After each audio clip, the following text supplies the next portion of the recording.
The following figure gives the movement of an object, select the correct statement from the given choice. Given choice में इस graph से analysis करके ये बताना है कि कौन सा ऑप्शन इसमें करेक्ट है। तो देखते हैं, correct total distance travelled by the object is 975 metre. तो यहाँ टोटल डिस्टेंस कैलकुलेट करना है। तो टोटल डिस्टेंस कैलकुलेट करने के लिए हम एक ग्राफ लेते हैं और इस ग्राफ के हर एक सेगमेंट का एरिया कैलकुलेट कर लेते हैं। हर एक सेगमेंट का एरिया कैलकुलेट करने के लिए हमने यहाँ पर ये डॉट लाइन से ब्लू कलर से ड्रॉ कर दिया है, आपको दिख रहा होगा। इसका नाम रख देते हैं, ये पॉइंट है हमारा O, ये पॉइंट है A, point B, point C, point D, point E, point F, ठीक है। और यहाँ पर F, फिर यहाँ से नाम लिखते हैं G, फिर H, फिर I, J और फिर K। एरिया कैलकुलेट करते हैं। इसका एरिया कैसे कैलकुलेट करेंगे, तो हमें पता ही है कि ये जो है वो स्पीड और टाइम का ग्राफ है, और स्पीड और टाइम का जो ग्राफ का एरिया होता है वो हमको क्या दे देता है, वो डिस्टेंस दे देता है। तो एरिया इक्वल टू क्या लिखना पड़ेगा, हमको डिस्टेंस लिखना पड़ेगा। टोटल एरिया अगर हम कह रहा है तो हर एक एरिया, टोटल डिस्टेंस अगर कह रहा है तो हर एक एरिया को ऐड करना पड़ेगा।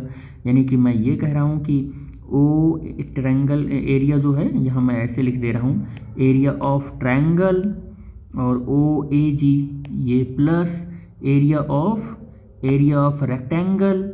अब ये आपको दिख रहा होगा, एरिया ऑफ रेक्टेंगल, रेक्टेंगल है ए बी एच जी, क्या है A B H G, plus देखो ये क्या है, ये हमारा देखो ये जो है ना, ये ट्राइपीजियम बन रहा है। तो हम ऐसा लिख सकते हैं कि एरिया ऑफ ट्राइपीजियम,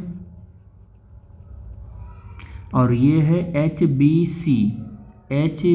सी आई है, ठीक है, प्लस अब फिर से ये ट्राइपीजियम बन रहा है तो एरिया ऑफ ट्राइपीजियम, और कौन सा है आई सी डी जे, प्लस और फिर क्या है, एरिया ऑफ ट्रायंगल बन रहा है, एरिया ऑफ ट्रायंगल बन रहा है, ये यहाँ से, तो एरिया ऑफ ट्रायंगल बन रहा है। एरिया ऑफ ट्रायंगल बन रहा है कि रेक्टेंगल बन रहा है, तो एरिया ऑफ रेक्टेंगल बन रहा है, एरिया ऑफ रेक्टेंगल बन रहा है, रेक्टेंगल, और ये रेक्टेंगल है डी ई के जे, और फिर हमारा क्या हो जाएगा, एरिया ऑफ ट्रायंगल हो जाएगा, और ट्रायंगल की एरिया ऑफ ट्रायंगल हो जाएगा, और ट्रायंगल की एरिया क्या हो जाएगी, ई एफ के, ठीक है, ई एफ के। ये सारे एरियाज को हम क्या करने वाले हैं, ऐड करने वाले हैं, और डिस्टेंस एस इक्वल टू इस ट्रायंगल की एरिया, देखो इस ट्रायंगल की एरिया बेटे 1/2 बेस इंटू हाइट, तो 1/2 बेस है 10-0 इंटू हाइट है 10-0, प्लस अब एरिया ऑफ रेक्टेंगल, ये वाली देखो, ये ए बी एच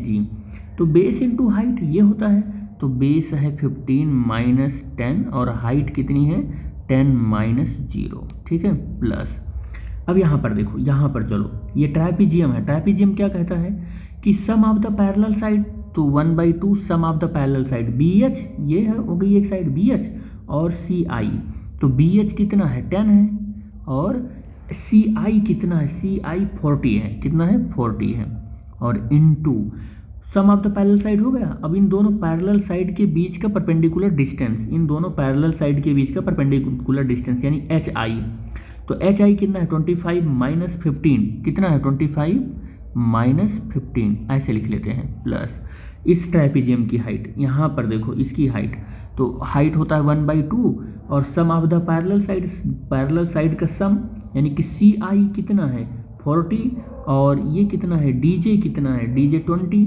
तो 40 + 20 हो जाएगा, और perpendicular distance of the parallel side, तो पैरेलल साइड आई जे का परपेंडिकुलर डिस्टेंस है, देखो आई जे ही तो परपेंडिकुलर डिस्टेंस है, तो 35-25 प्लस ये रेक्टेंगल है डी ई के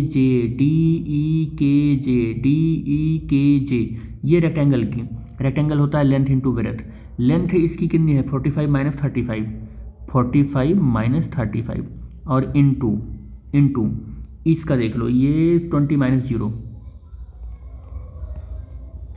प्लस, अब देखो ये एरिया हो गया, ये एरिया देखो ट्रायंगल की एरिया 1/2 बेस इंटू हाइट, तो बेस कितना है 50 माइनस 45, बेस यही तो है, बेस यही तो है के, और एफ बेस है, और हाइट कितनी है ई के कितनी है 20 माइनस 0 यानी 20 लिख देते हैं।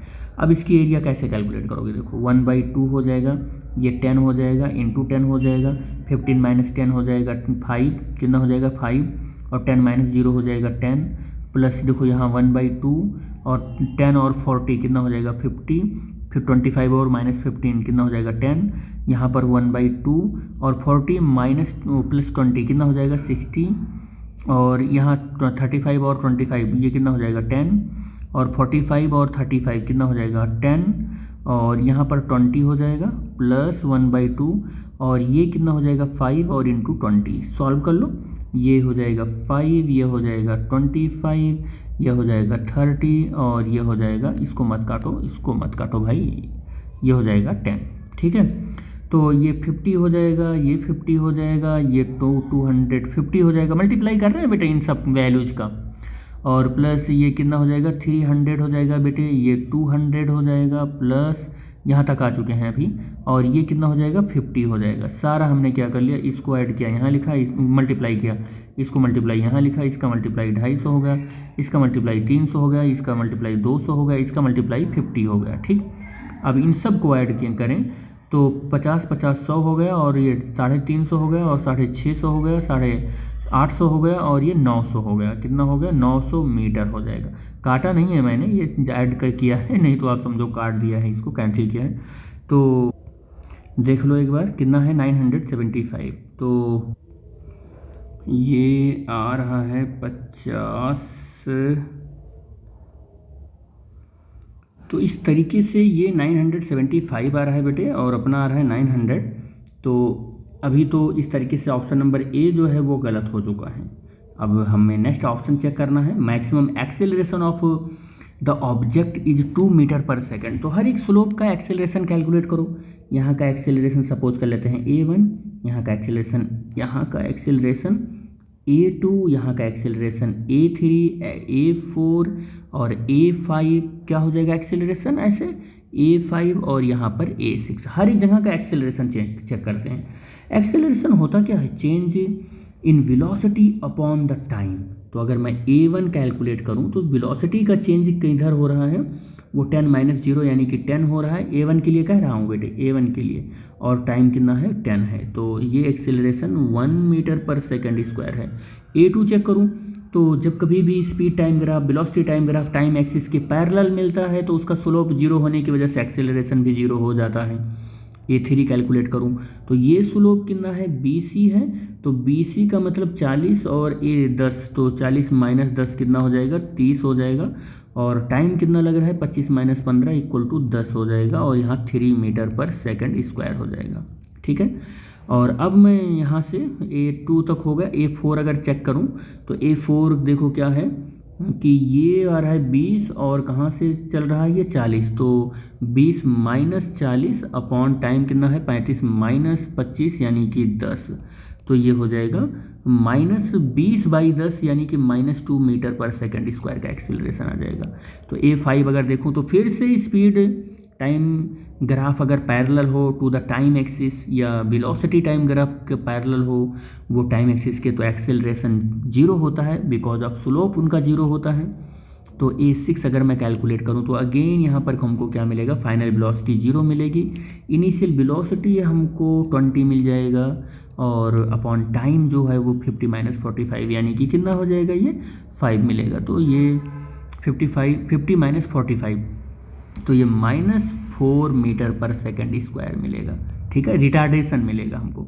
तो कह रहा है कि मैक्सिमम एक्सेलरेशन 2 मीटर पर सेकेंड है, तो मैक्सिमम एक्सेलरेशन तो 3 मीटर पर सेकेंड है, जो कि a3 है। तो a3 कितना है 3 मीटर पर सेकेंड है, मीटर पर सेकेंड स्क्वायर है, तो ये है। तो इस तरीके से ये भी ऑप्शन गलत हो गया, ये भी ऑप्शन गलत हो गया। अब देखो क्या होगा, बचा हुआ है अपना क्या, maximum D acceleration happened between 25 to 35। अब देख लो मैक्सिमम डी एक्सेलरेशन कह रहा है कि तो 25 टू 35 सेकंड के बीच में है, 25 से 35, तो A4 इसका मतलब ज़्यादा होना चाहिए, लेकिन A4 तो -2 है। A6 कितना है, -4 मीटर पर सेकंड है। देखो ये ज़्यादा है, ये ज़्यादा है, ये वैल्यू ज़्यादा है, तो इस तरीके से ये ऑप्शन भी गलत हो गया। ठीक है, A6 के लिए अगर कहता यानी कि जो ये टाइम कह रहा है, ये टाइम 45 टू 50 सेकेंड कहता तो फिर ये सही हो जाता है, लेकिन ये गलत है यहाँ पर। ठीक है बेटे, कह रहा the object was at rest, कह रहा ऑब्जेक्ट रेस्ट में है बिटवीन द 10 टू 15, कह रहा 10 से 15 के ऑब्जेक्ट रेस्ट में है, तो नहीं, रेस्ट में नहीं है। वो कैसे है, देखो जरा कैसे है, देखो ध्यान से, तो वो टाइम एक्सिस की बिल्कुल कैसा है, पैरेलल है, तो एक्सेलरेशन जीरो है लेकिन वेलोसिटी कांस्टेंट है। वेलोसिटी कैसी है, कांस्टेंट है, वो चल रहा है एक कांस्टेंट वेलोसिटी से चल रहा है, वो रेस्ट में नहीं है, वेलोसिटी जीरो नहीं है, यहाँ पर वेलोसिटी जीरो नहीं है। तो इस तरीके से तो कोई भी ऑप्शन सही नहीं हुआ, तो अपना ये क्वेश्चन ही हमें लगता है कि टाइपिंग में तो कोई ना कोई गड़बड़ी हो गई है। आंसर इसका आ रहा है कि ए ऑप्शन सही है। इट मीन्स दैट कि यहाँ पर जो है वो 975 की जगह पर 900 होना चाहिए, because of I am calculating this value. तो जब मैं कैलकुलेट कर रहा था या कैलकुलेट किया तो वो 900 मीटर आ चुका है, तो मैं यहीं में से इसी में से किसी एक ऑप्शन को मैं सही कर लेता हूँ।